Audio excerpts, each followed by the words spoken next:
All right. We are live. We're live, right? Yeah, Yes, we're live. All of course right. we're live. What's going on, LBHT crew? B, Hendo. We're in a new setup here. We Okay? are in a new setup, and it's fabulous. Yes. And thank you, Yeah. Hendo, for joining us. A very special guest. You know how difficult it is to get Hendo anywhere where the cameras are hot.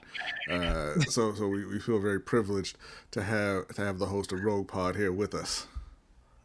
Thank you for having me. Yes. Anytime. Yes. All right. Look, as you can see, we have a new setup here. It took us a little bit more time.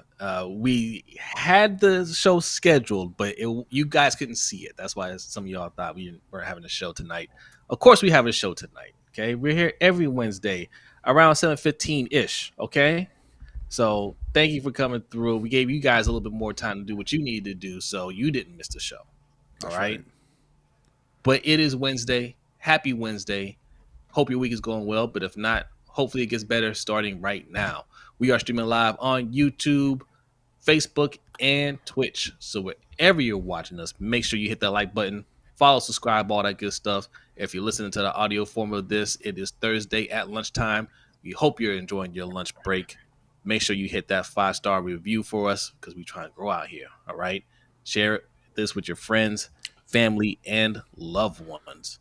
What are you looking at, B? You already look. Per What you looking Jeremy in the chat, he mentioned that per the Colts, Jim Irsay has passed away. Mm. Oh wow. And so I was checking on Twitter, and it does seem that it is true. Jim Irsay passed away, and I was shocked because I've seen Jim Irsay, and I don't want this to sound insensitive, but I was shocked when they said he was 65 because he looked a lot older. But that's Man, the those hard do that to living you. will do to you. Yeah, yeah. Oh, yeah. I mean, 65 is young. Yeah, That's too young. That's too young to go. I mean, I'm playing a it's little. I'm like unfortunate. at least 110. Okay, But I moved to that's my plan. Okinawa. Yeah. I might. All right, 65 way too young. Yeah, So, but all right. You guys see the thumbnail. I there's not enough Ravens and Panthers news to make a whole show about Ravens and Panthers. And me and really isn't. B traditionally like to do other things in the off season, do fun stories. Okay, because there's always, we talk about the dead period of sports. That was before social media, really, right? Mm-hmm. Now there's always a story that you can find. We used to like to go international because the things that go on overseas will blow your mind. Right? We need to get back to telling some of those stories. You guys, how many of you even remember the story? This was on Ring Kings podcast. We did this story of a professional hit at a boxing weigh-in. Yeah, that was a An great one. assassination attempt where two assassins. This is real. Two assassins try to murder the promoter. I'm gonna say not The promoter got assassins. away. I'm not going to grant them the rank of assassins since both of them, as you said, missed their target. Big Mel. And there's pictures of them walking away, taking off their disguises because they were cross dressing, trying to sneak in. So they're leaving, holding their guns still, and taking off their wig, and that's certainly going to get them, right. Like if you lose the wig, but you're still holding the gun, like they don't know. Okay, Right. you could just be anybody at that point. Let's get some shout outs here, man. Jeremy in the chat, salute, gave us the news about Jim Irsay's passing. 86 Ghost Bazel, salute to you, man. Appreciate you coming through. I was talking to Bazel earlier in the Discord, right? One of the perks of being on Patreon is getting access to the Discord, and we're always on there. Okay. Mhm. So even if you just want to pay your $5 at one time and get off of Patreon, you're still part of the family. We don't kick anybody out of the Discord unless you do something to get kicked out. All right. Mhm. We got Coach in the house. What's going on, Coach? Salute to you. Thanks for coming through. Yeah, I What's can't going on, control it. Osmond? You got And you then got we got Tough Puppy in the chat. Tough And Puppy is being here. What's early. going on? Real disrespectful what Tough Puppy said. Let me scroll down here. See What did he if I can say? find it again. Oh, he said that Jose setting himself up for disappointment. Why? Talking What'd I about do? you want to live to 110. That's not cool at all, Wow. Top Puppy. Wow. Ferris, Okay, Danity we'll see. in the chat. We'll see. Daniel Franklin. Jared, Salute. what's going on, Jared?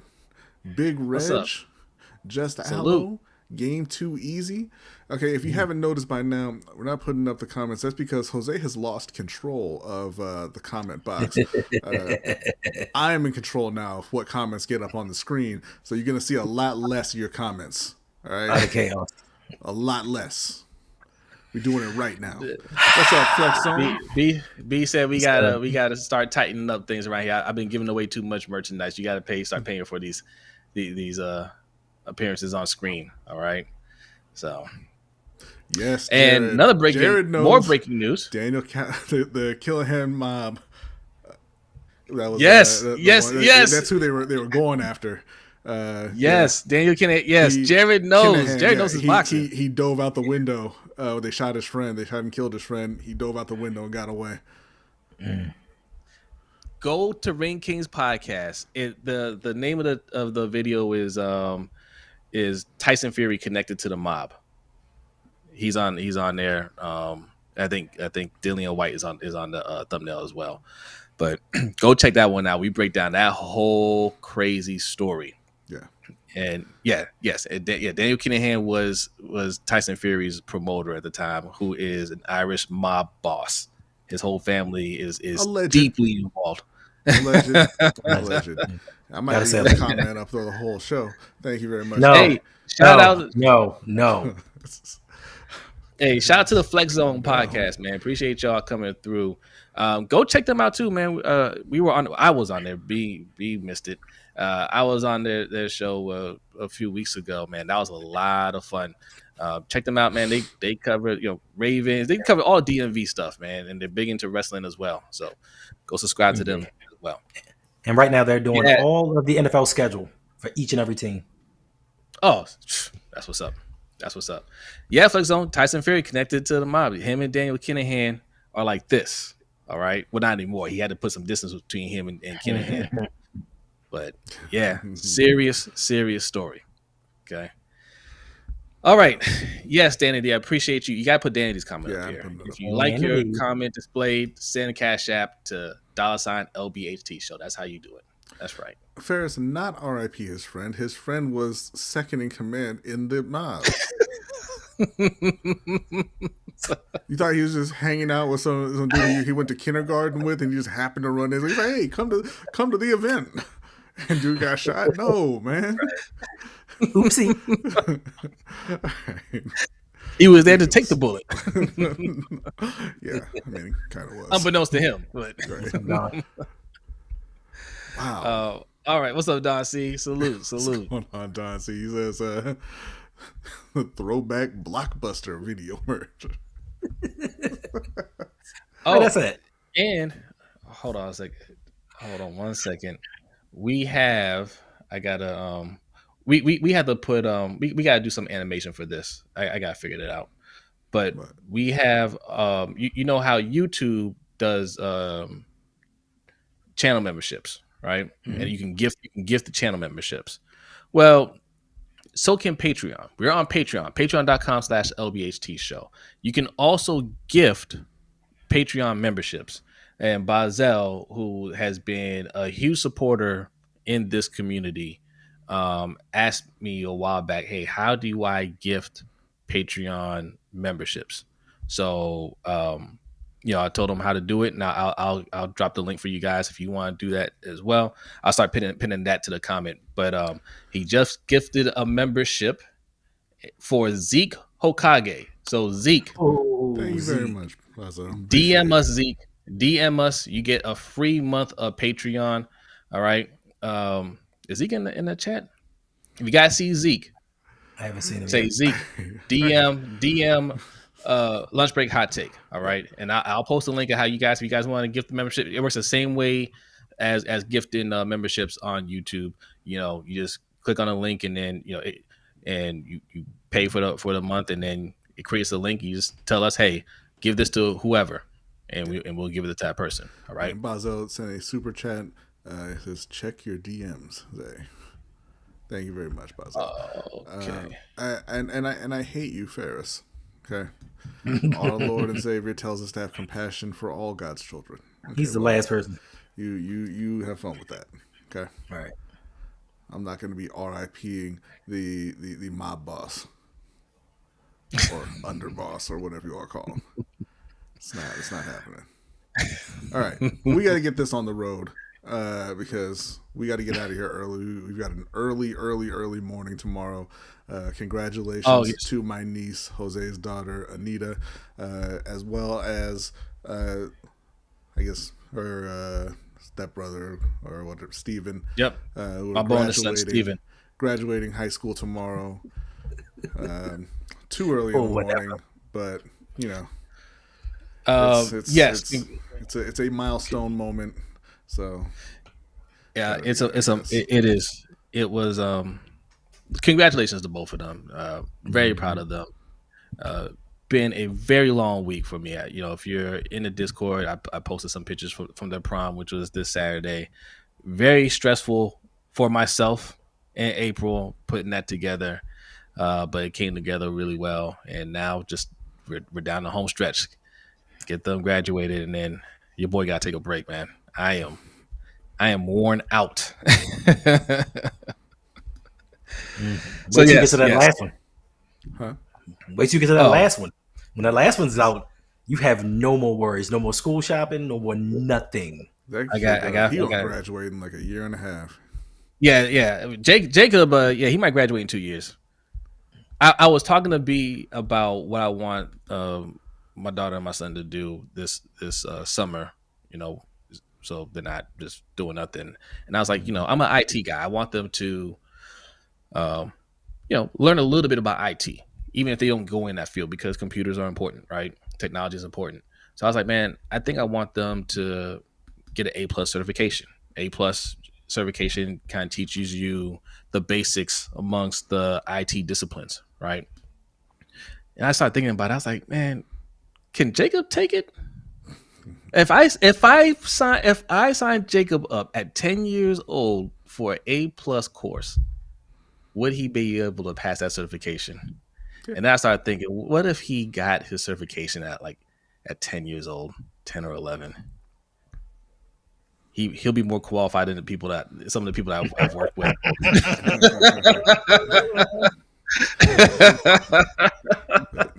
That's crazy. All right, but like I was saying, what I was getting to, we want to get this on the road so we can get out of here. So, as Jose says, every week we like to start with a Black History fact, and Okole has a Black History fact for all of you. Nice.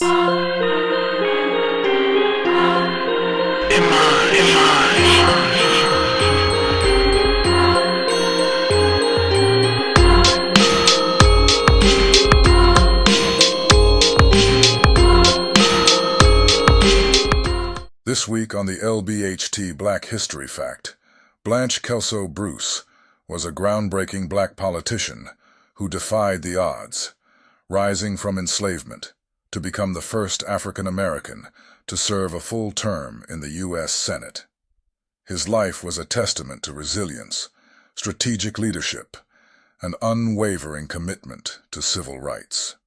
Born into slavery on March 1st, 1841 in Prince Edward County, Virginia, Bruce was the son of Polly Bruce, an enslaved black woman, and Pettis Perkinson, a white plantation owner.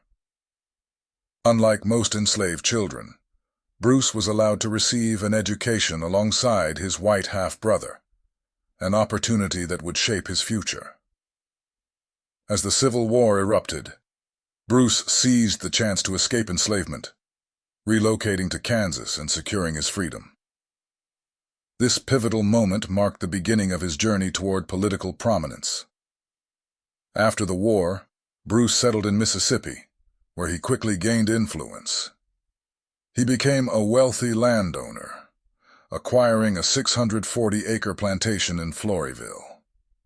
His leadership extended beyond agriculture. He held positions such as sheriff, tax collector, and supervisor of education in Bolivar County. He also worked as sergeant-at-arms for the Mississippi State Senate and briefly edited a local newspaper, ensuring black voices were heard.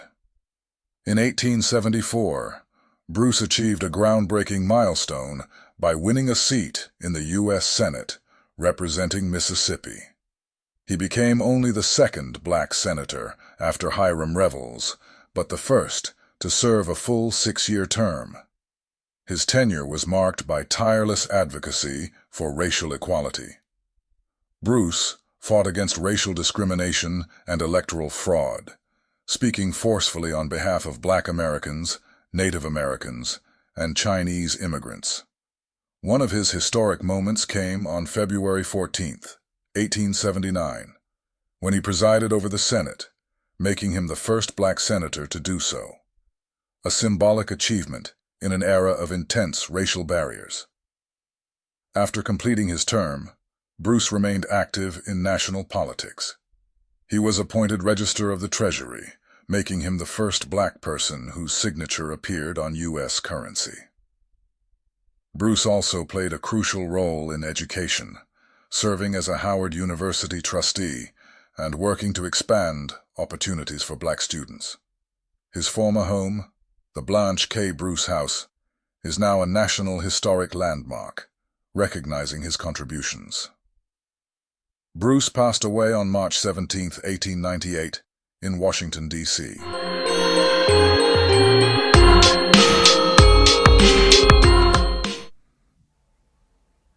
All right. It worked. Yeah. Salute to the Black History Fact. So, a couple things.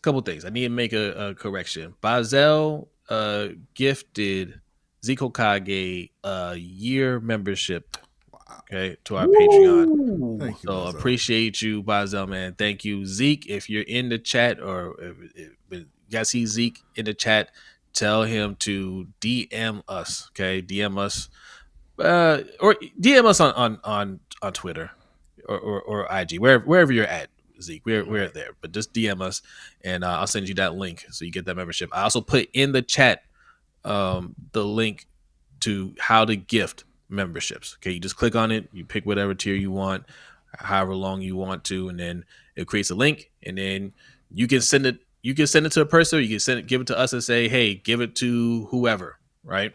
And we'll do it that way. And we got a super chat. It looks like from Coach. Salute, Coach. Thank you very much. He says, I got a Black history subject that you might be interested in. Who do I DM? You can DM either any of the three of us up here on screen, actually, because Hendo's part of the show. You'll see Hendo here like every week. But you hit us up on Discord. You can send it to us in the Twitter DM, wherever. Coach, you got my number. You can just tell me. I thought you know how to get a hold of us. We were literally just talking earlier today. Also, breaking news: SGA Shai Gilgeous-Alexander won the MVP, won the league MVP. So congrats to him. Close either. Fugazi. Let's just be real, man. This is Jokic's world, okay? It's Jokic's world. People don't want to accept it. That's what it is. All right, but congrats to him. Yeah, look, I'm not. Shai deserves it. He had a phenomenal season. He's an incredible player, but that should have been Jokic's MVP, especially after they robbed him of getting 3 in a row. You think they would do the makeup vote to get him his 4th here, but that's all right. Shai, and I think probably. I'm not sure exactly when they do the voting, if they do it right after the season or if they wait, because obviously Shai just eliminated Jokic from the playoffs. And had a great series himself.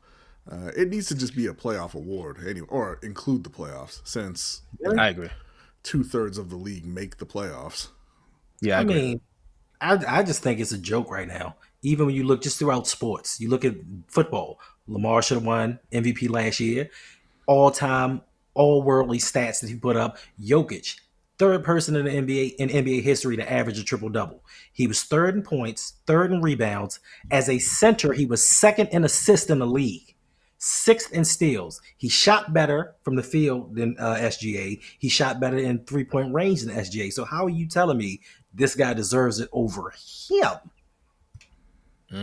Yeah. That's a good argument. It's true. What's Suge saying there? Suge says, speaking of robbing, Hendo robbing us not wearing that tank top today. I'm not going to do it no more.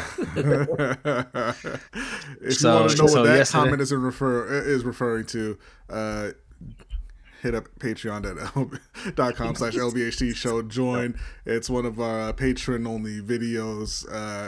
Hendo was putting on a show for some of his fans, and he got Suge all riled up. As you see, he hasn't come down yet. Look, Hendo and I have been talking behind the scenes and said, "Hey, man, we have to increase our female viewership, okay?" And we're like, "We gotta get back in the gym, okay?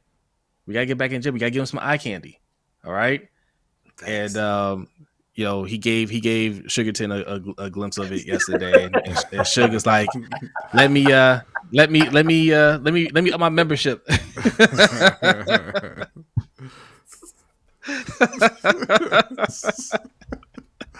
There were all kinds of very, very inappropriate comments from Suge directed at Hendo.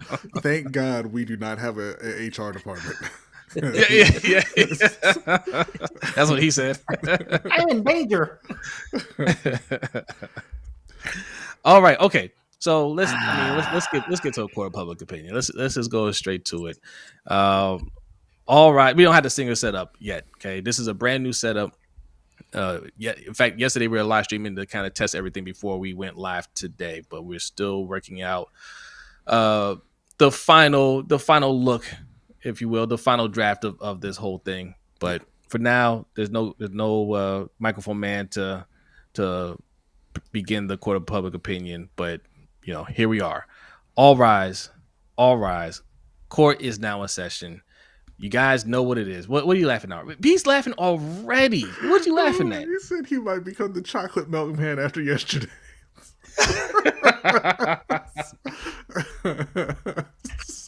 Well, great segue. All right, because the Milkman, aka Robert Griffin III, was added again. Now we're gonna play. It's about a 4-minute long video. We can pause it in between if you guys want to stop it at any point and comment.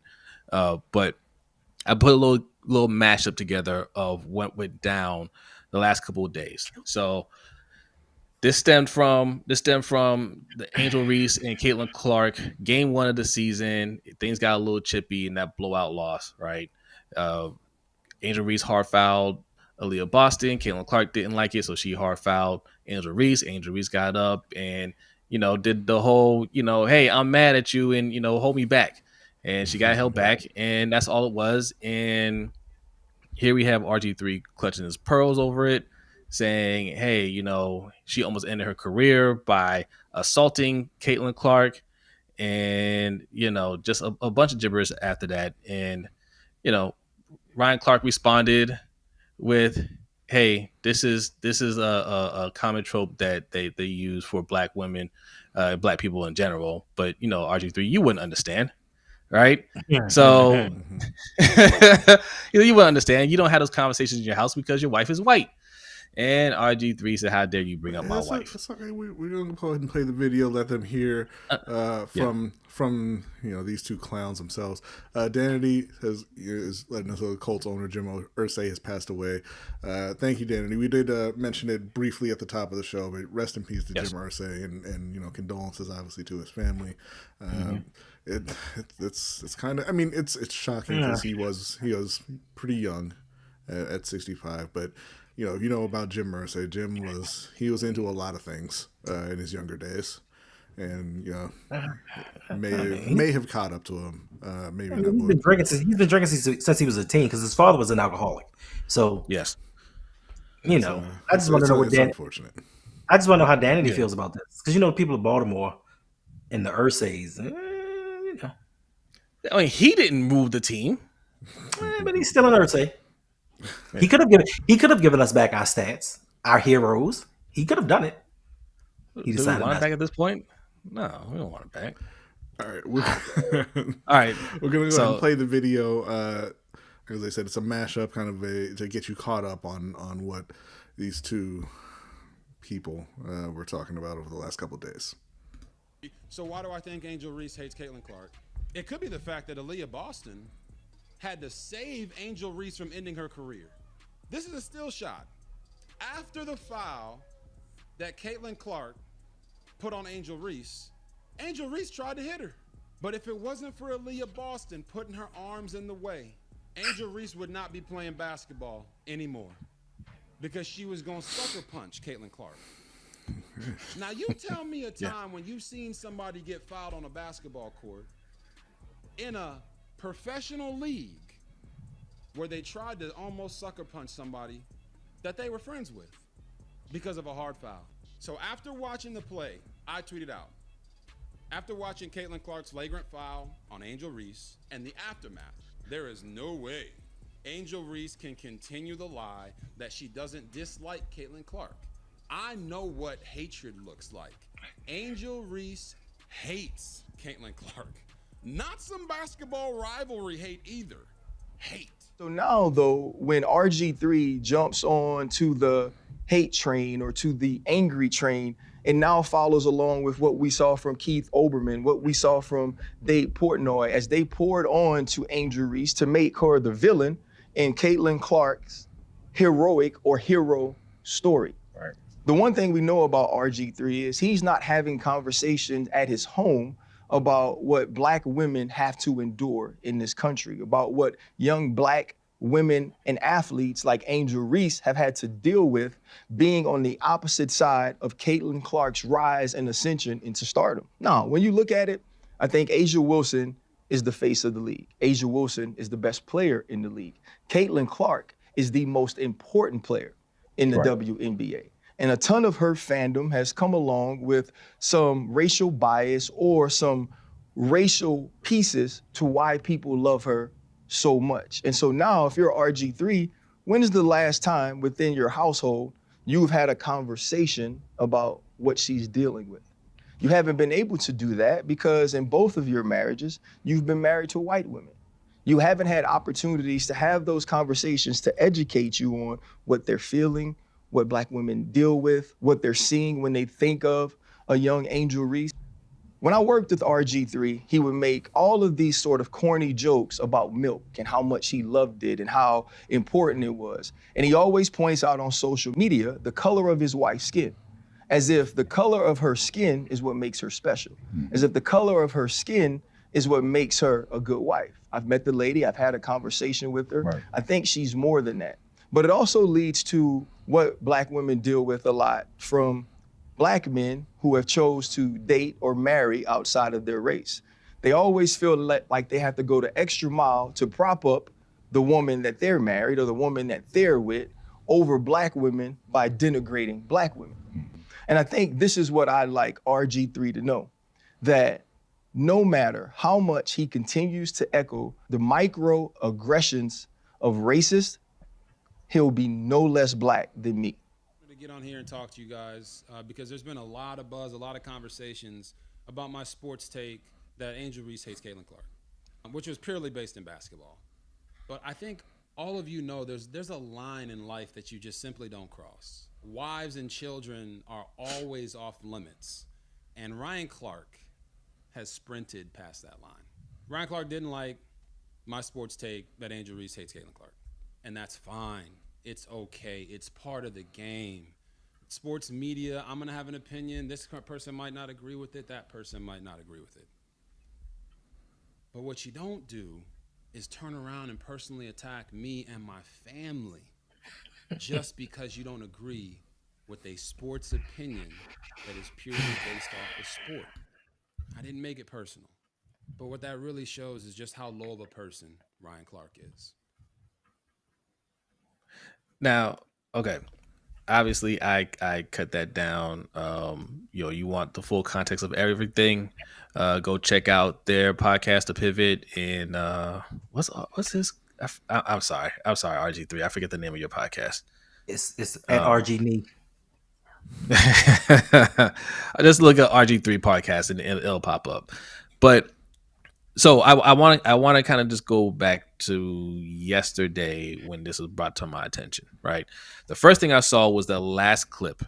I think Big Reg put it in our Discord, and I reacted to it because look, I mean, I react to things late, man. Like I see things late, and, you know, graduations, prom, and everything. I was way behind this week, so I see that clip, and I see RG3 talking about that, and he seems, you know, genuine and genuinely upset. And I'm like, well, yeah, I'd be upset too if somebody talking about my wife, but let me go see what Ryan Clark said. So, you know, I saw what Ryan Clark said, and at first I was like, no, man, you out of pocket for that. Like, if all he's doing is commenting on a sports take and you're taking it to a race and bringing up his white wife, that tells me that's something personal. And I was like, not saying that you're wrong in your assessment of it, but like you're bringing it up when that wasn't the conversation. Now, what I did put in that video is RG3 actually did bring up race, but at this point in the conversation on Discord, I didn't watch that video, right? So I was talking to people in the chat about it. Me and Coach had a side conversation about it, and and thank God I put it out there. You know that, hey, I didn't watch the original video. Let me go back, because knowing RG3, you know, he will leave stuff out like that. And I went back and watched the original video, and I was like, no, you're a clown, right? And now you're trying to play victim, and I'm upset about it because we had somebody come on our show and do that exact same thing, saying that he was verbally assaulted in Fells Point, and you know, we sent hitmen after him, you know, because you know, we didn't like him, right? He came on this show and said some nonsense like that, and that's exactly what RG3 did. And listen, man, like, you did bring up race. You knew it was about race, and the things that you were saying were racially charged, right? Let's just be real about that.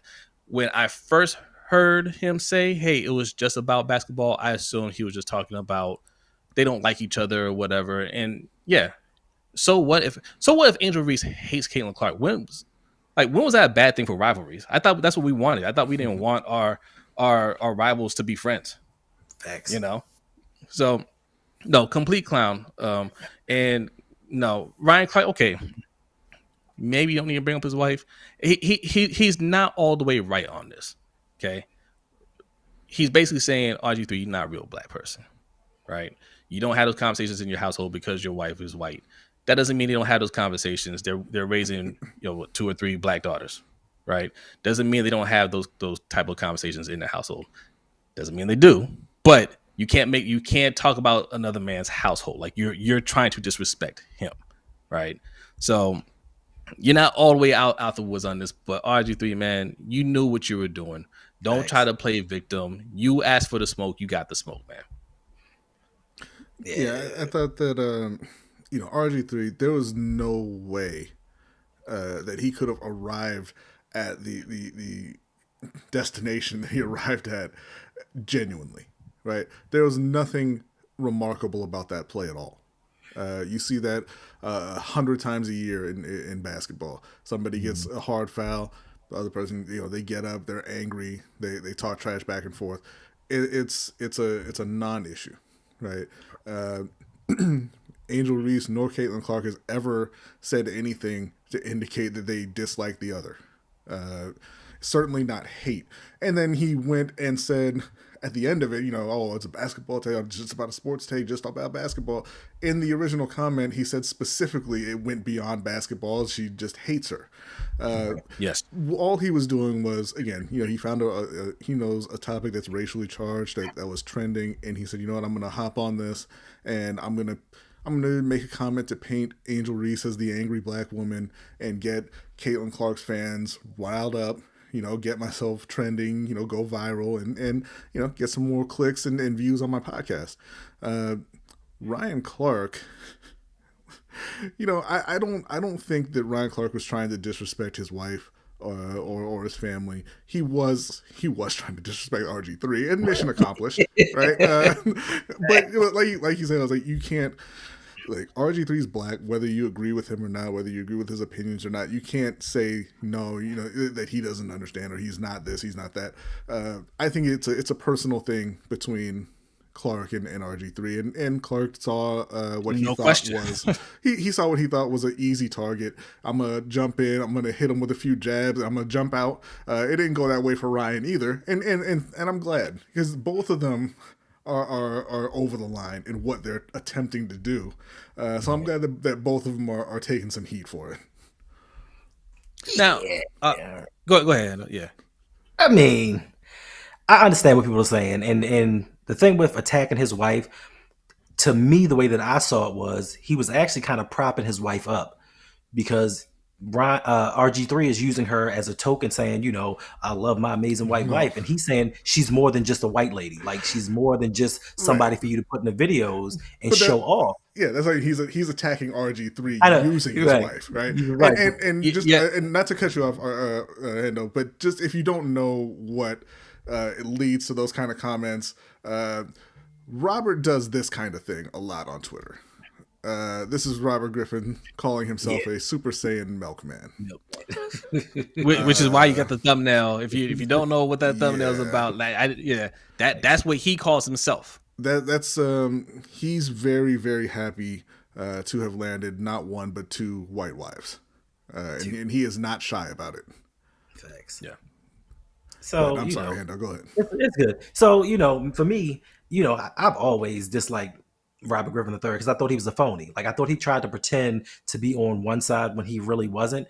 And just to hear his takes, it lets me know that he'll say anything. He doesn't think about what he says. He just says it like, "Oh man, this happened. Where do you see this in basketball with people that don't dislike each other?" Well, Charles Barkley threw a ball at Shaq's head.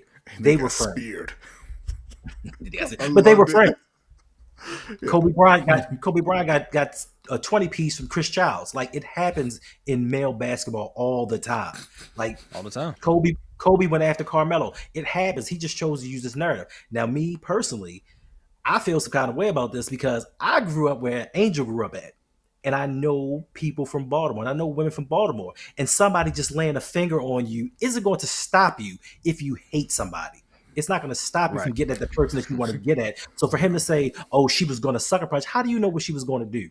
Like you're just trying to get clicks and views, and I can see how it can be spun to say you're not saying what Caitlin Clark did wrong. You're trying to put all of this on to Angel Reese like everybody else does, and you're piling on. So Ryan Clark just took the opportunity to point things out, and like we talked about last night, people say, well, you really can't say if he knows what conversations he's having in the house, and we can only speculate. But we also don't know, while they were at ESPN together, the conversations they had in the lunchroom after and before segments. And that may have led him to believe, like, from the things that he's told me, he believes that he's going to raise his daughters white. And that's what he wants to portray them as. So they may not be having those conversations. Like you said, they may have them. But RG3 knows exactly what he's doing. And he's doing like most of these race baiters, playing the victim when you get called out on it. Now it's like, you're attacking me and my family. We are supposed to keep this as sports. Well, you didn't do that with Angel Reese. You didn't afford her the common courtesy of keeping it to just sports. You went beyond that. Now, when somebody retaliated and came at you the way that you came at Angel Reese, now you're offended. Now you want sympathy. You want people to back you on your side. And I just can't do it. I'm not going to say the rest, but I just can't do it. I think Justin Allen said it for me. But that's you're absolutely right, because look, like I said, he's painting her as the angry black woman who can't control herself and everything. There's that talk about she was going to sucker punch Caitlin Clark was completely fabricated. There was nothing in the video that would indicate that she would, that she was even thinking that way. She got up and she was talking trash to her, or saying whatever she was saying to her, but there was nothing to indicate that she was going to try to attack her physically.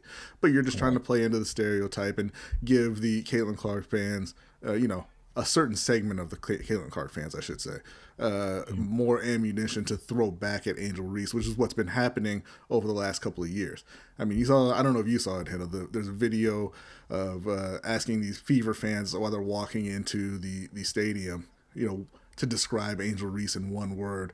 And, you got, she's a B, she's ghetto, ignorant, all this stuff. Those fans hate Angel Reese for no reason other than, hey, she's a black woman who, kind of, I don't want to say stood up to Caitlin Clark. Like, Caitlin Clark wasn't bullying her or anything. Like, but she talked trash back to Caitlin after Caitlin was talking trash to her, and then beat her in the tournament, right? And from that point forward, she's public enemy number one in women's basketball. Hey, and B, real RG3 quick. is playing right into that narrative. Is the animation set up for when people make tips? It should be. Okay, I just put one through. I'm not sure. I don't know if I did it properly. Yeah. I don't know. But shout out to Andrew if it doesn't pop up. Shout out to Andrew for a $5 Okay, donation. I appreciate it. Try it again. Okay. Let me see. All right, you guys keep talking. I'll try. Well, it's there. It's in history. Should I just? I mean, just like you can delete or add it again or do whatever. But Okay, you guys keep talking. I'll get it. But yeah, the Ryan Clark. I don't necessarily think that there was any need for him to bring up RG3's wife, but when you're going to make your relationship that public and you're going to fetishize your wife's skin color in public that way, that's going to come back on you at some point. Right? Especially when you have her in the background of videos, while you're denigrating a black woman for absolutely no reason. That's absolutely going to come back to you. And then to turn around and sit in his little chair and put on his sad voice and act like, oh man, somebody. There we go. Thank you very much, Andrew. There we go. Appreciate it, Andrew. But acting like he's attacking me and my family and all this stuff. Like it's sad. You're it's like that old say, you're throwing rocks and then hiding your hands, right? Because you are putting this out there. You want the reactions, but when you get the reaction, you want to cry. Facts. That's exactly what it is, right? That's exactly what it is. Yes, okay. Ryan Clark, first of all, he used his wife as a prop to disrespect RG3, right? It's one of those things where no, he didn't disrespect her, but he disrespected him by kind of throwing, by basically saying, "Hey, you don't respect your wife." Like that's what you do when you're trying to fight somebody. Let's just be real. That's like that's what you. That's like your husband don't treat you right. I treat you better.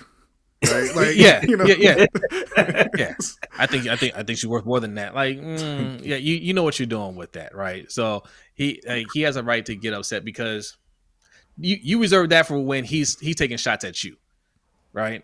That's what we reserve something like that for. If you want to say, hey man, he's corny for that, I don't like RG3, which clearly he doesn't, because he came back in the tweet after all this and called him a clown and went back to the Monday Night Football days. And he mentioned something about how RG3 has somebody on his show that he knew he didn't like. I don't know who the person was. And I guess they were talking about Ryan Clark. So put that out there from the beginning. Like, you have a personal beef with RG3, right? Don't make it seem like, it's just, hey, I'm just calling it for what it is. No, you have a personal beef with them, and you can say, hey, I know this guy. I know what he's about, man. Like, he ain't for black people. You know what I'm saying? And what he's doing, it falls right on line with the Candace Owens and Jason Whitlocks of the world, and people like that. Like, if you want to, take it there with it, do that. Because at least that's we know been out there for a while, right? That's what old boy said about him on ESPN that got him fired. Then he said he was a cornball brother and he wasn't for the culture. And back when RG3 was still playing, he said that he got fired. Yeah. And, I feel I don't think he made the whole, I don't think he's made the complete leap to that Candace Owens side of it, but it looks like he's trying to dip his toe in it a little bit. Mm-hmm. Like, being corny, he's always been corny. He's been that since high school. He's always been that person, but like, that's who he is, right? Yeah. Like, he's being real by being his corny self. But RG3, here's my thing with RG3. And yes, this is me being a homer, being a Ravens fan, being a Lamar fan. I always appreciated that he had Lamar's back when he was the backup, right? Mm-hmm. Like, the biggest hype man for Lamar Jackson. And this is really what I like about one of the redeeming qualities I like about John Harbaugh is Harbaugh always says the right things about Lamar Jackson in public, which, for young black quarterbacks, man, it's rare that you see that. You see it more now because they're dominating the sport. But we're coming up when we had the Jason Campbells, you had the Vince Youngs, you had guys that had potential. Jason Campbell was a really good player. I don't think he ever really got the support, but you had a lot of black quarterbacks that had talent, had potential, didn't have support, right? And when they brought in RG3, first of all, I hated it because it's supposed to be Kaepernick. They brought in RG3, but fine, he came in here and he played his role. And even after his days were done in Baltimore, he continued to hype him up on Monday Night Football, ESPN, and whatnot. So I always appreciated that part of him, but he's always been just over dramatic. You know what I mean? And he exaggerates way too much on things. And you're doing a take like this involving two women and everything around them is racially charged, right? You know that out the gate, and he admitted that at the end of his rant. You got to go back and watch the whole thing. So he knew race was a factor into it. So yeah, you got to be careful with your words, and the things that you're saying are just wrong. You know what I'm saying? They're wrong. Like, okay, for a fact that she hates her. You don't know that. She might dislike her. She might dislike her a lot. Hate her? All right. You don't know her enough to say, oh, I know hate when I see it. No, you don't. You don't. You know that people don't like you. That's not hate. Right. That's not real hate. Hate is when I see you, there's a problem. That's hate. Okay. You haven't seen that. Yeah. You haven't seen that. So shout out to the chat, man. Osman in the house says every time RG3 opens his mouth, he shows off his insecurities. Yes. Just ignore this fella. He just wants to make up some of the money he lost by not reaching his potential in the NFL. Yeah. Mm-hmm. Yeah. Nitro said you look like the Terminator. Smile. What's up, Nitro? I can't be like legal Beagle Brodny. Wow. Legal Regal Brodny. I'm sorry, Regal Brodny. So the question here, I think, is was Ryan Clark over the line in the way he went after RG3 after RG3's tweet regarding Clark and Reese? This is tough, man. Like, yes, he was over the line, but was he wrong? You know what I mean? Like, For me, I'm going to say that he was not over the line simply because of the fact that RG3, like I said, fetishizes his wife's skin color in public, right? Yeah, and that's a good point. So when you do that, you open yourself up to that criticism. Yes. I don't agree with RG3 that he attacked his family. He didn't attack his wife. He didn't attack his daughters. He attacked you. And you don't like that. You don't like when people hit you, and now you're hiding behind the family to try to get some sympathy back. So I mean, I don't think it was necessary, but I don't think it was necessarily over the line. Like I don't think it was some unforgivable thing that he said. What do you think, Hendo? I mean, I don't see anything wrong with it. Like, I don't think that he shouldn't have brought his wife up or brought her into the conversation, period. But I don't think he did anything disrespectful. And me being a petty person, I mean, you hit him with the microaggressions. Like, you hit him with her. And that's what he's trying to get a rise out of him. Because I think the thing was, it wasn't the fact that RG3 had somebody that Ryan Clark didn't like come on his show. He asked the guy questions about Ryan Clark. And he's like, we don't get along, so why are you asking him anything about me? Like, that's where I think a lot of this stems from. Because I don't want you going to my ops asking them public questions about me, or personal things that they may know. So I don't think Ryan Clark was wrong. Because, like, I don't like RG3 anyway. I think he went to the University of North Carolina because for some reason, what he's doing is a prerequisite over there. Because all of those teams roll that way. All the players on the team roll that way. After Hubert Davis came out, I looked at that team and I'm like, all of y'all? Okay. I think had he started with the caveat, like, listen, this is personal between me and him. I don't like him. That would have changed things for me. Ravens Girl says, I don't think he was over the line at all. Okay. Yeah. I mean, when I say over the line, I say slightly. Look what happened to Drake when he brought up Pusha T wife. Yeah. A little different, but point taken. I'll say this, Nitro. I don't think there was any danger of that kind of fire coming back from RG3. But didn't it? Well, yeah, But it did, didn't it? didn't it? Yes, it did. He did force Very the similar to Drake, too. The reveal of the biracial child. I mean, Yes. I don't think she was in hiding, but yeah, Right. he went on Twitter posting pictures of his daughter.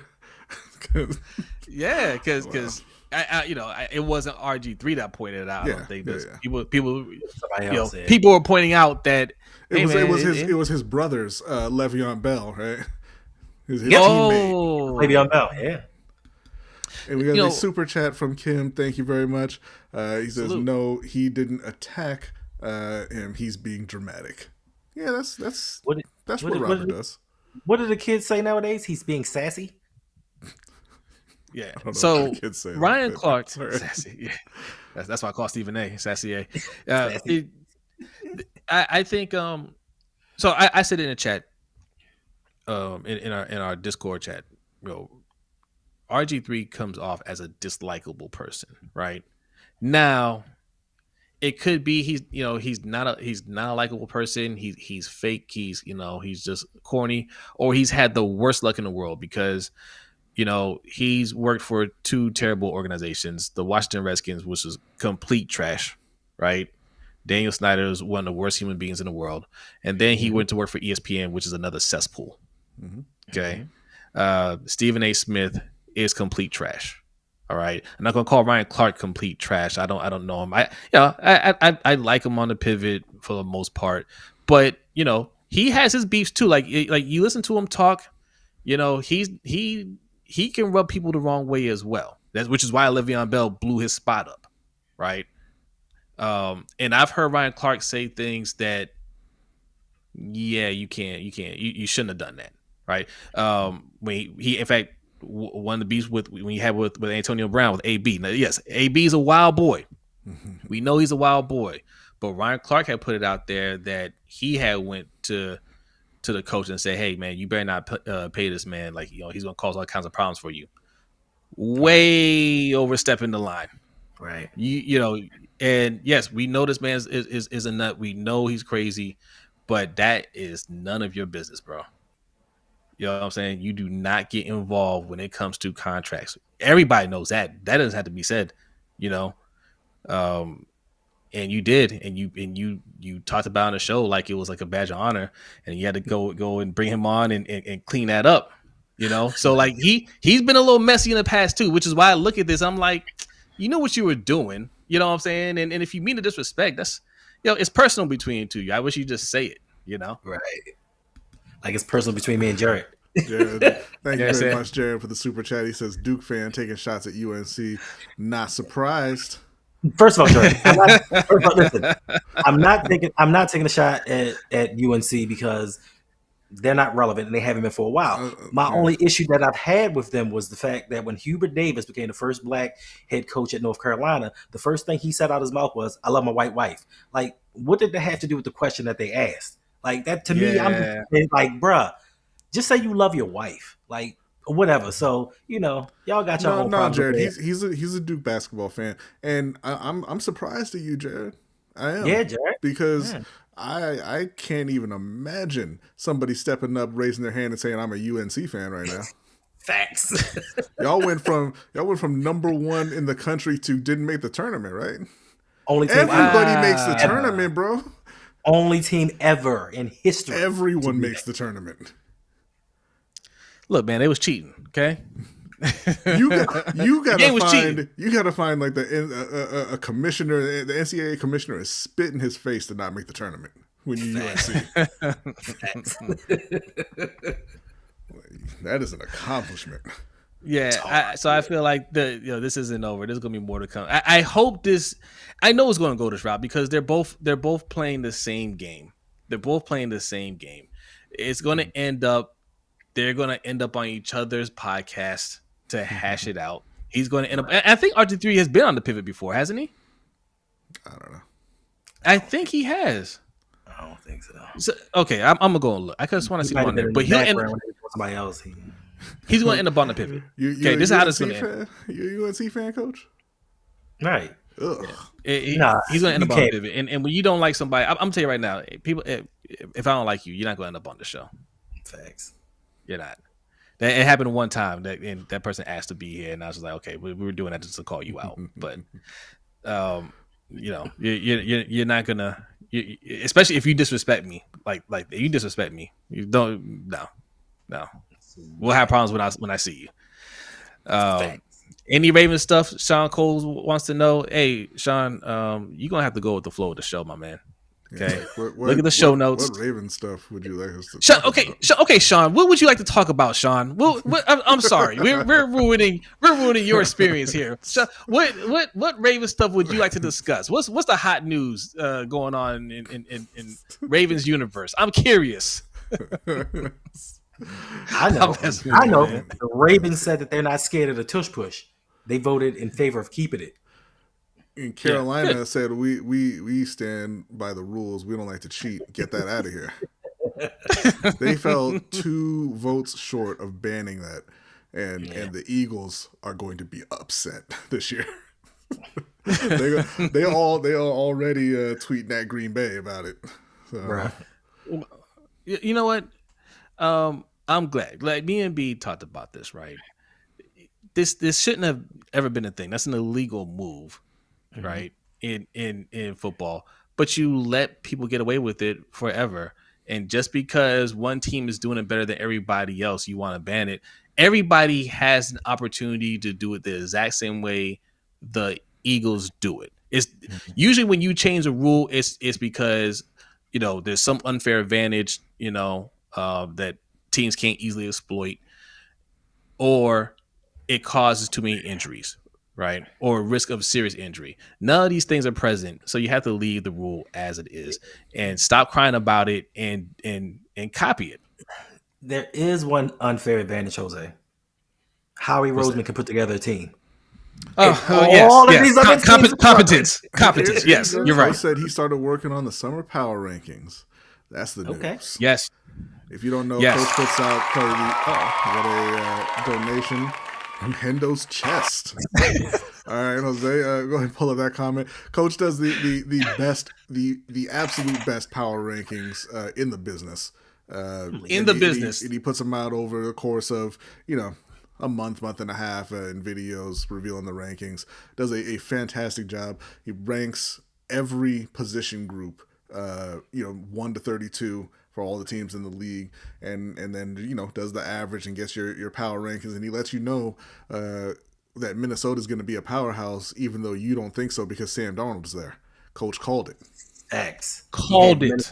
Minnesota at 5, and everybody lost their minds. Like, nah, he don't know what he's talking about. And look what they did. Man, listen. First, let me read this from Hendo's chest. Hendo is petty.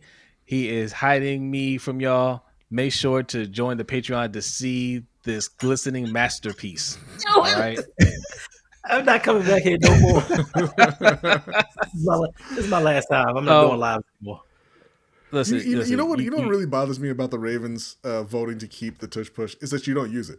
Why would you vote to keep it when you line up on the 2-yard line and you say, let's throw it to our left tackle? Yeah. You've got a 240-pound running back. You got that. You got a 400-pound right guard. And you're just like, you know what, man? Not enough beef. Let's throw it.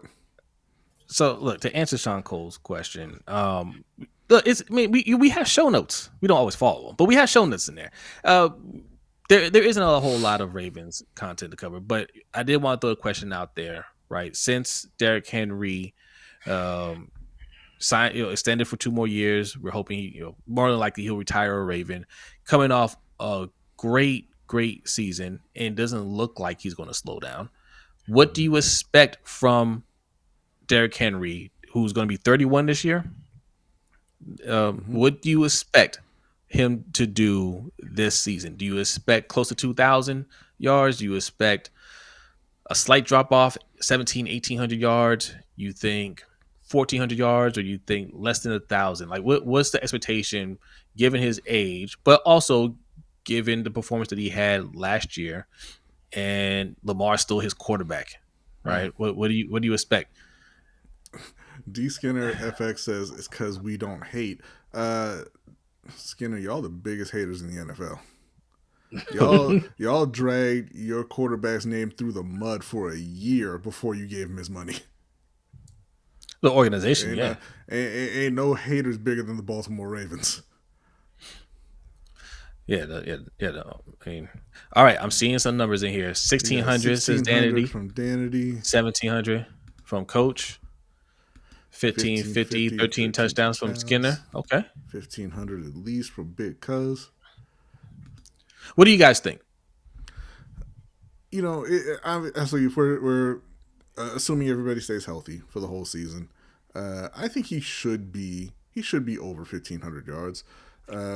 You know, they were close to, or he was close to 2,000 yards last year. They didn't give him the ball as much as they should have in some games.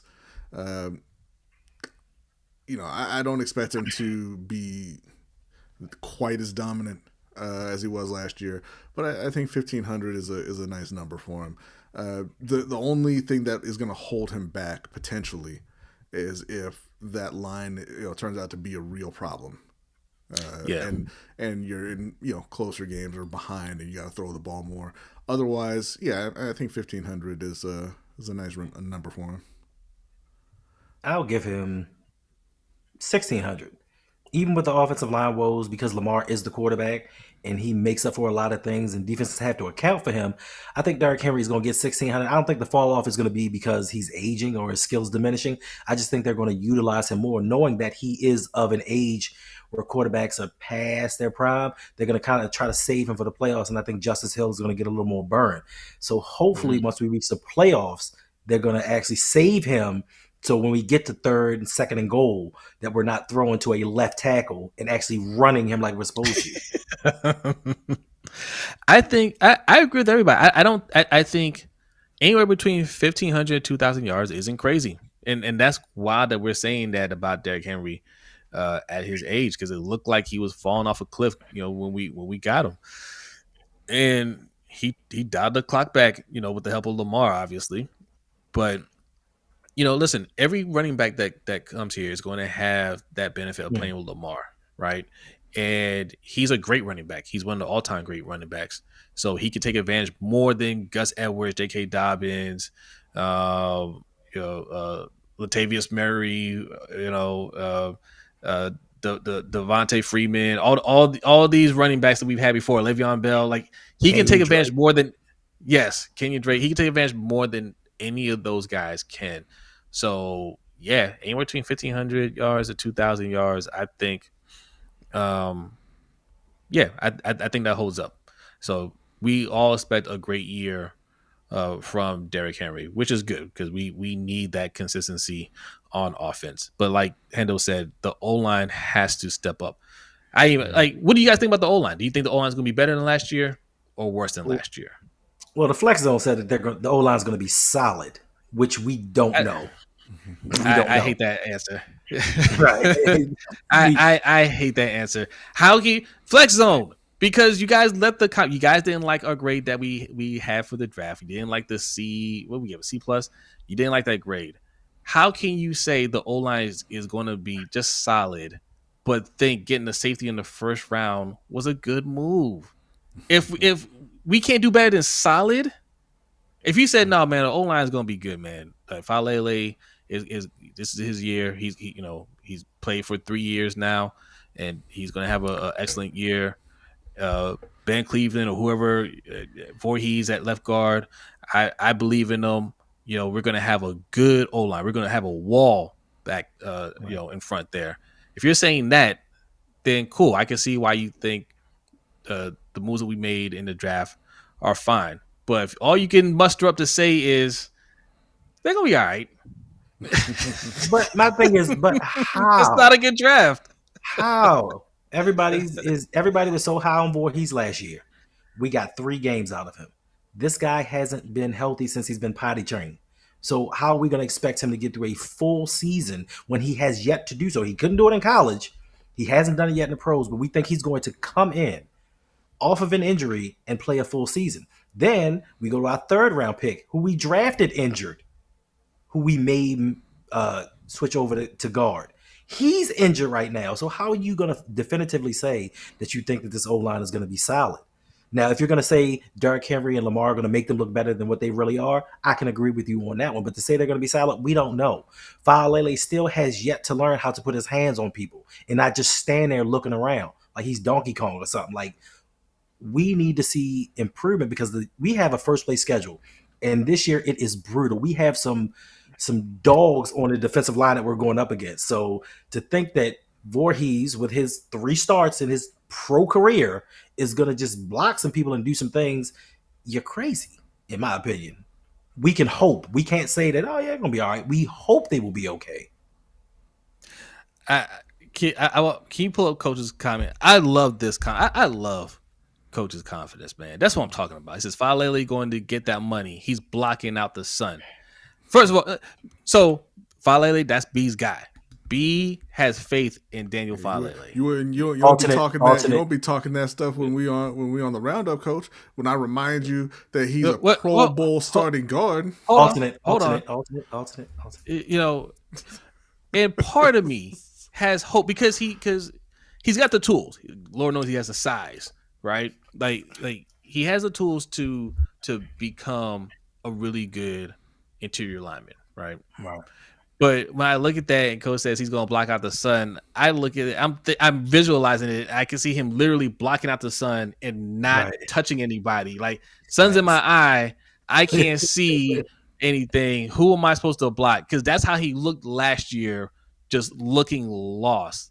Like, I don't know who these people are. Like, am I supposed to be putting my hands on them? Like, what am I doing? Like, if he can get past that, if they can coach that out of him, yes, he could be pretty good. And then the question becomes, do you pay him?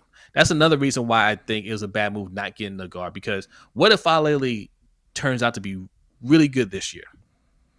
Mm-hmm. He's only done it 1 year. We're not going to want to pay him. Right. And he's a free agent after this year. Yeah. I mean, I think he will be better because he never started any games in the NFL. They switched him from tackle to guard. Last year was his first time starting of any kind in the NFL, and he's learned a new position. Wasn't the best at it, but I do think that he's going to take a slight leap this year, so he's going to be better. Like, to your point, Jose, the Ravens have proven throughout history, guys price themselves out of Baltimore, no matter what the price is. Bradley Bozeman, he wasn't that expensive. They let him walk. The Ravens are not going to pay Faalele, and to your point, they're going to say, well, you only did it for 2 years. We need to see more. We'll give you a 1-year deal to see if you can do it for a 3rd year. And somebody else is going to pay Faalele $6, $7, $8 million, and he's going to be gone. Now we're going to be in the same situation we've been in over the last 2 years where we're looking for another guard on this offensive line. We may be looking for 2 because, once again, we don't know what we're getting out of Voorhees. So we need to do everything that we can in the 2025 season because next year we have so many free agents and so many questions that we have to look into. Yeah. Flagship Fantasy says I get saying the O-line is okay, is not good enough, but the reality is we had the team to win a Super Bowl despite the bad O-line play and gave the game to the Bills. So as long as the O-line doesn't regress, we should be good. You didn't have the team to win. It wasn't just the O-line in that game. Listen, it was. I get what you're saying. It was the coaching on offense that really, really held you back. But your defense didn't play well in that game either. Like the middle of their defense was soft in that game, right? And they let Josh Allen kind of just do what he wanted, right? You weren't getting you didn't get the stops you needed. You didn't force any turnovers when you needed. Mark Andrews ain't a playoff performer. You don't have the team that you need. And look. I understand what you're saying, that it was possible to win with the O-line playing poorly. Cincinnati got to the Super Bowl with a terrible O-line. What have they done since? Right? It's harder to get there without the O-line play, without that foundation. It's possible, sure, just like it's possible to win without a franchise quarterback, but that's not the way you want to go about doing it because it's much more difficult and it's not sustainable. Not having the O-line is much more difficult and not sustainable, which is why you should have drafted the O-line first. Or, I mean, not even drafted. You should have gone in free agency and fixed the O-line before worrying about anything else. Because if you build that O-line and now you have guys who can actually block up front, and you've got the best player in the world in Lamar Jackson standing behind center, and one of the best running backs in the world in Derrick Henry standing behind him, then you know what your identity is. You know what you're going to do every week. You know what the other team can't stop every week. And then Zay Flowers is a bigger threat. Rashad Bateman's a bigger threat. Isaiah Likely is a bigger threat. Takes the pressure off the defense, and even your idiot coaches can't mess that up. But you said, hey, 7th round pick out of the infirmary. This dude who can't move his feet to find a defender to save his life. We good. Okay, he'll be all right. The guy who took infirmary's job, get him up out of here. All right, we don't need that. We're gonna run it back with essentially I don't want to say a worse offense because you did add Old Man Hopkins, but you're just running it back with a team that wasn't good enough last year and saying, man, let's do it. Yeah, and I think to the playoff game, the saddest part of it all was the Bills are undersized. We have supposedly bigger, rougher, tougher guys, and they had injuries upon their defensive front, and they manhandled us. They manhandled this offensive line, and we lost a piece. So we think that, like you said, Infirmary is going to come in and make this line even better. Like, we'll see week 1 when we play the Bills, and the Bills have gotten better because they added Joey Bosa. So other teams are building up areas of weakness. We are playing games and experimenting, hoping that somebody can come in and adequately protect Lamar. And I think that's a problem that a lot of us have, especially us up here, is Lamar is the most important piece to your team. If Kyle Hamilton goes down, if Roquan goes down, the Ravens are still going to win. If Lamar goes down, we saw what happened with Tyler Huntley. So why would the Ravens just say, you know what, we're going to see what these guys are capable of in season. We're going to do a play it by ear, a learn on a job type situation. And if they can't do it, we'll address this next year. Then we get into a situation in the playoffs where teams are hunting down Lamar, and then we want to blame Lamar, even though he's getting no blocking. His defense is causing no turnovers, and we're supposed to play like Ravens. And like you said, Brodny, Josh Allen just walked on them like they were little kids. All that talk Roquan did before that game, he did nothing to Josh Allen. Josh Allen just big boy and was like, yo, go sit down somewhere. I'm going to show you how to do it. So, yeah. We need to start addressing positions that matter. I know y'all love Malachi Starks, and he's going to be a talented player. I think he's going to be a good player. But let's start drafting and bringing in guys that are going to affect the outcomes of games, because these defenders that the Ravens draft every year, they're not creating turnovers, because that's what y'all told me. Y'all said we need to get these defenders so they get the turnovers to get Lamar the ball to get more possessions. We're not getting those more possessions. All we're doing is getting defenders and having the 27th ranked pass defense in the league, and then saying, well, get some more defenders and we should get better next year. Let me ask you something, because we were talking about the O-line, and I love people want to defend the O-line and argue with us about the O-line, but nobody will say the O-line. Nobody, I can't hear any. I haven't seen one person say, man, Voorhees is going to be a beast. Right now, Malachi Starks, he hasn't taken a step in the NFL. You guys think he's going to be a beast, right? Because he's talented, right? Kyle Hamilton, we know, is a beast. Roquan Smith, he once he lost the weight, he got in shape. He was back to his beastly self, right? Marlon Humphrey is a legit beast, right? That was the one consistent playmaker on defense, I think, all year last year. We had some guys on that side. There's nobody that you look at, even Nate Wiggins, who he didn't do a lot his rookie year. You expect him to be pretty good, right? You can look at guys on the defensive side. Josh Roquan, that's how white man was before. Okay, Jay. That's good, but the O-line, I mean, even an offense, just offense in general. Okay, I'm asking you, hey, so Rashad Bateman, what do you expect for Rashad Bateman this season? He had his best year last year. He's trending up. He's still young. What do you expect from him?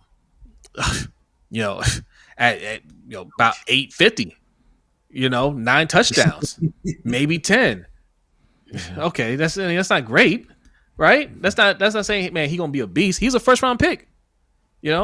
Voorhees, where we're saying, hey, you guys are saying, hey, Voorhees is gonna be a starter. They like Voorhees. Okay, well, how good is Voorhees gonna be? All right. That's it? That's all you want for the offense? That's all you want for your O-line? Just all right. At best, because nobody believes Voorhees is gonna be good. If he is, and I hope he is, because if he ends up starting, that's who's protecting Lamar, that's who's blocking for Derrick Henry. But I don't see it from the man at all. Right? And that's a problem. Mm-hmm. And I don't even want to even speak about any of our tackles getting hurt because we don't have a swing tackle on the team. We don't have any backups.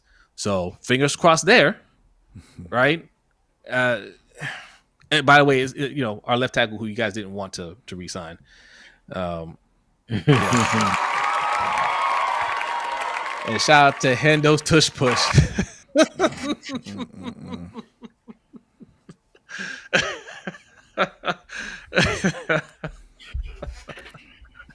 Thank you, Shug. Thank you for the donation. I didn't see his message come through. Good. All right. When it comes through, I'll read it. Oh, no. I'm sorry. I had to pull it up on I had to pull it here.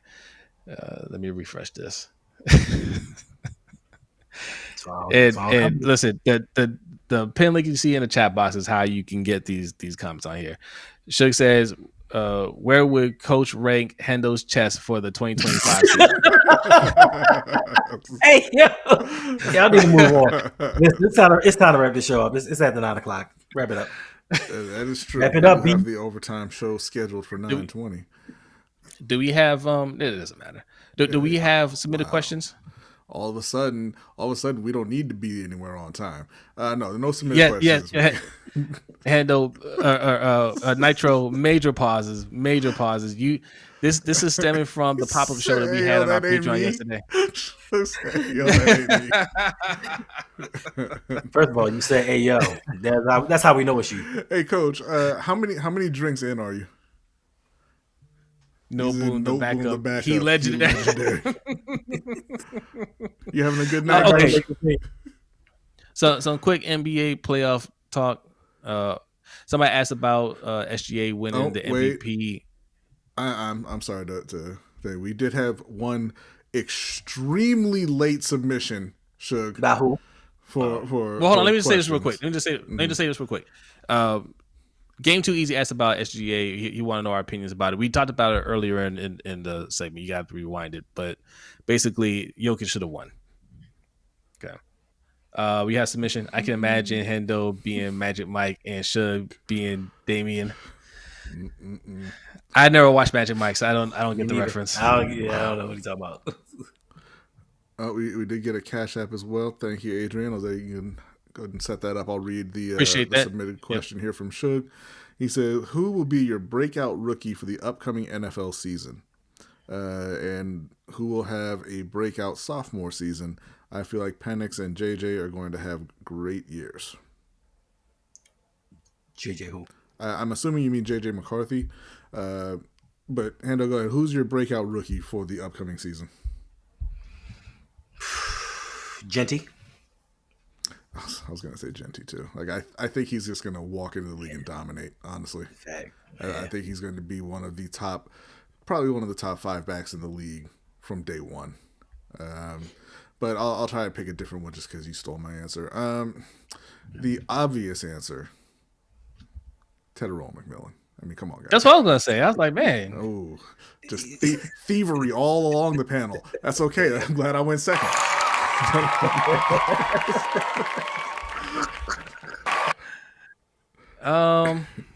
Was there a message with Adrian's? Yeah. Adrian said pause on Hendo's chest. That sounds even worse. A lot of love for Shador in the chat. And he said Shador could be. That's a dark horse right there because I think he's going to end up being the starter. If they give him and he's surrounded by a lot of talent. They could end up in the playoffs. He could be the only rookie quarterback to make it to the playoffs. All these things sound wild, but it is very possible. It is. It is. If they give an opportunity. If it's a fair shake, I think so. Let's see.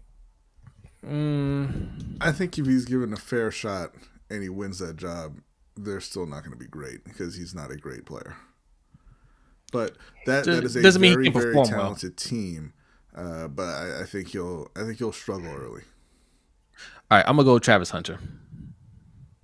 Okay, Travis Hunter. Because he'll take more snaps at wide receiver than corner. I was gonna say, as I think it was Josh Norris pointed out on Twitter, Josh Norris or Matt Harmon haven't seen a single clip of him at corner yet.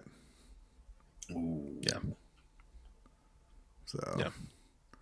So it's gonna be that ain't true, coach. Like, stop this. About to get where's Danity? Because they say Jimmy looked better than Ted. Is that true? No, it's not true.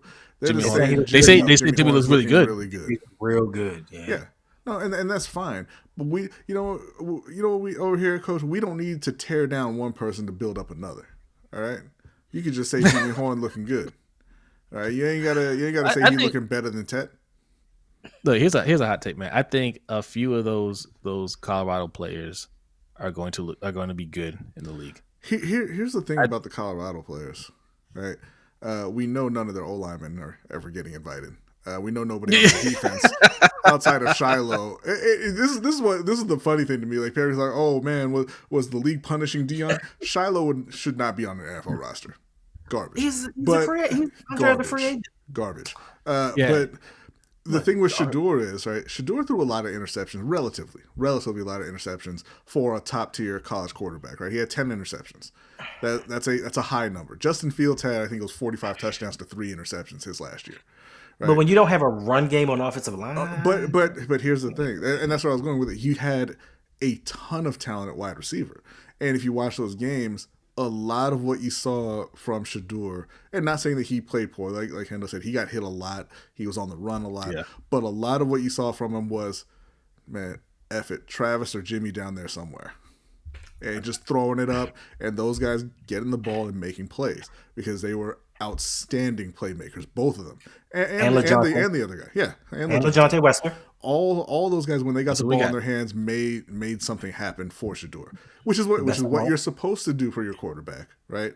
But and then it leaves you to think, hey, is Shedeur really the guy, or are those that great talent at wide receiver kind of carrying that offense? You know what I mean? Because he doesn't have a great arm. He's not. He doesn't have like plus athleticism. Does not. I don't know that I would say that he's overly accurate. I'm not saying he's inaccurate, but if you look at Bryce Young is accurate. Bryce Young will put the ball on a pinhead from anywhere. Whether he's on the run, whether somebody's in his face, no matter what. And that was him in college too, Hendo. I don't think that is Shedeur, but we'll have to see. So here's why I feel good about Shedeur, because where he went, I think he has a lot of talent around him, and he's got an excellent coach there, and he has the baseline of necessary athleticism and skills to make it to the pros, right? And sometimes that's all you need, and if you have the right mentality and the right coaching, the rest will take care of itself, right? Mm-hmm.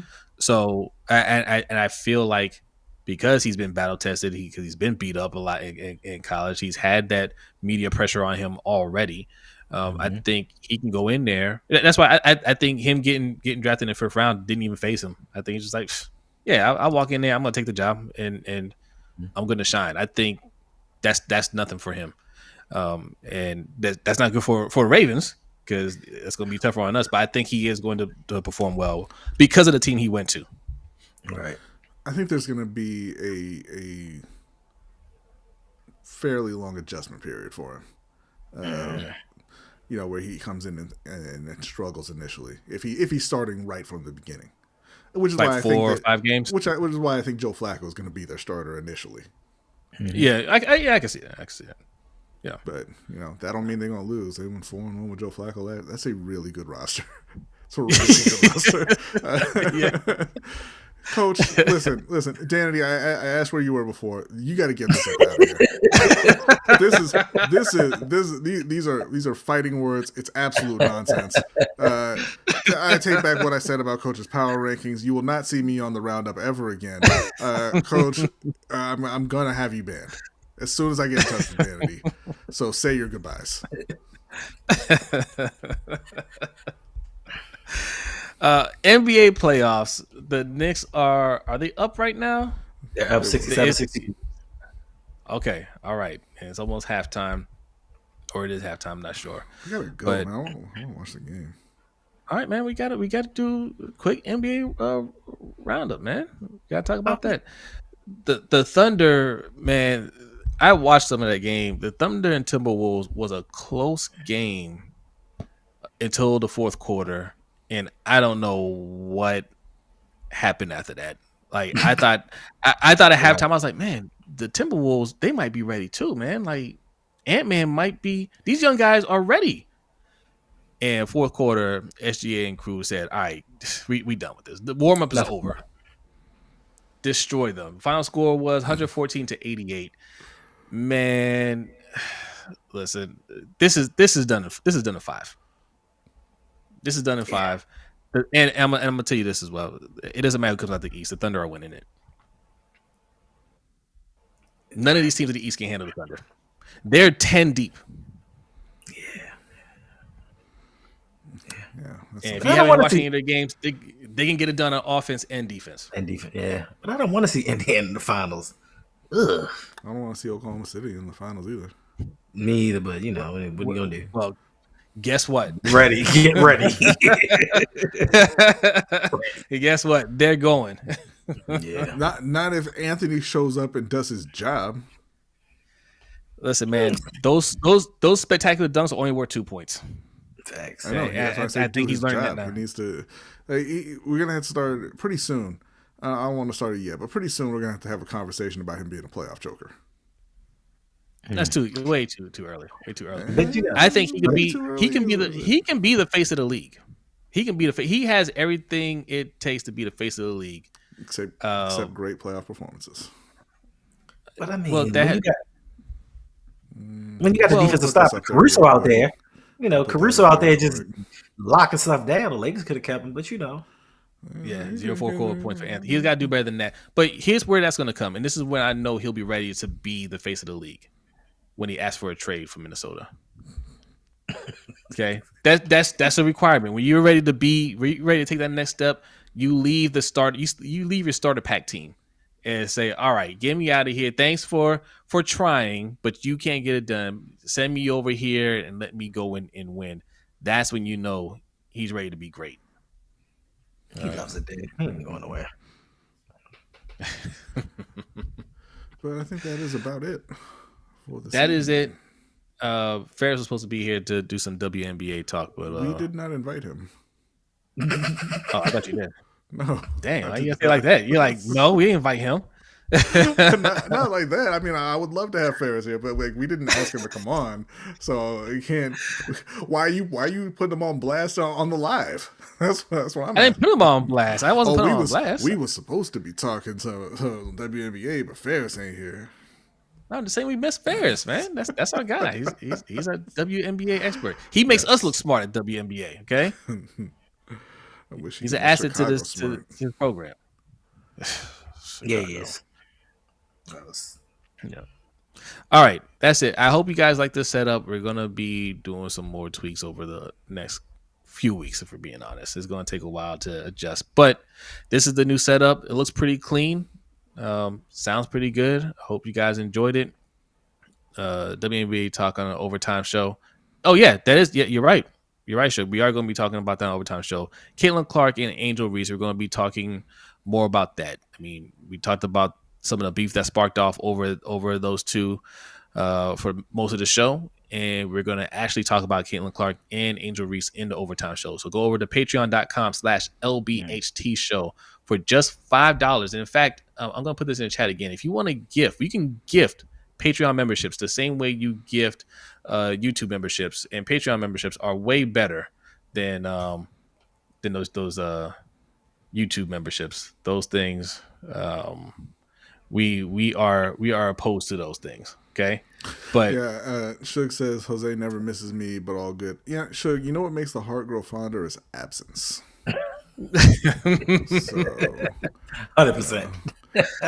Skinner saying Josh Allen threw 16 touchdowns and 6 interceptions in his last year, but Josh Allen had elite physical tools, and Josh Allen sucked his first couple of years in the NFL too. So he sure did. that. Well, his first year, they didn't. Then they got him. No, he sucked his second year too. I think His second year, he was solid. No. He's solid. He was solid his second year. They got Third Stephon year, Diggs his second year. No, I they got thought, him the I thought third it year. was his third year. Oh, third year. I'm got sorry. him I'm third sorry. year. Yeah. That's when he took the leap, Yeah. but he wasn't nearly as bad as that first year. I mean, you could be not nearly as bad and still suck. Like he was. No. He had like 36. Yeah, no, he was okay. Yeah, he was okay. He was okay. Then he got Stephon Diggs and became Josh Allen. Yeah, funny how that works. Yeah. Patreon.com/LBHT Show. Also, while there's still 50 people in here, go over to LBHTShow.com. I should have plugged that at the beginning of the show. LBHTShow.com. Go sign up for the newsletter. It's coming. We're right there at the finish line. We're right there. Okay. It looks nice. Okay. Just go sign up. It's I'm not even going to say anything. You're going to see it in your email one day and you're just going to be overjoyed. All right. So go to LBHTShow.com. You can buy some merch there. You can sign up for the newsletter and you can check out the latest episodes on there as well. And this guy right here, Hendo, what you got going on? I'm just working on the video. I'm working on the video. Working on the video. Co-hosting LBHT Show every Wednesday. Nah. So I got a video that should be coming out Friday. If I just stop being lazy and get it done, because it's a lot of editing. But also, maybe this weekend, it's going to be a pop-up reunion show for Electric Relaxation with Mr. Galloway. We have a topic. We have a countdown that we're putting together, and it's very tedious because it's spanning 50 years, and it's taking one specific thing that we're looking for and we're counting down from, and we may pop up and talk about that. So if you love hip hop, you love MCs and lyrics, this is going to be the show for you. I'm telling you, it's going to be what worked for this one. I think it's going to be the best show that we've ever done. Nice. What's going on, Cam? Hey, Nitro. What's up, Killer? What's going on? You gotta apologize, Nitro. man. No, Nitro. You saying don't go? We're not going anywhere. We're going over to the overtime show. Okay. So, Patreon.com/LBHT Show. I know you got $5 in your pocket. All right. Anytime, man. Appreciate you hanging out with us. Thanks for talking about some Raven stuff. Of course, we got you, man. We got you. You asked for it, you got it. All right. Listen, anybody that's coming in late, you might want to rewind this one. This was a fun episode. All right, check it out. God damn, Cam, you can't. I'm not putting that up, Cam. What? I can't say. Oh no, okay, yep, can't say that. We'll say that in the overtime show. We'll say that for the overtime show.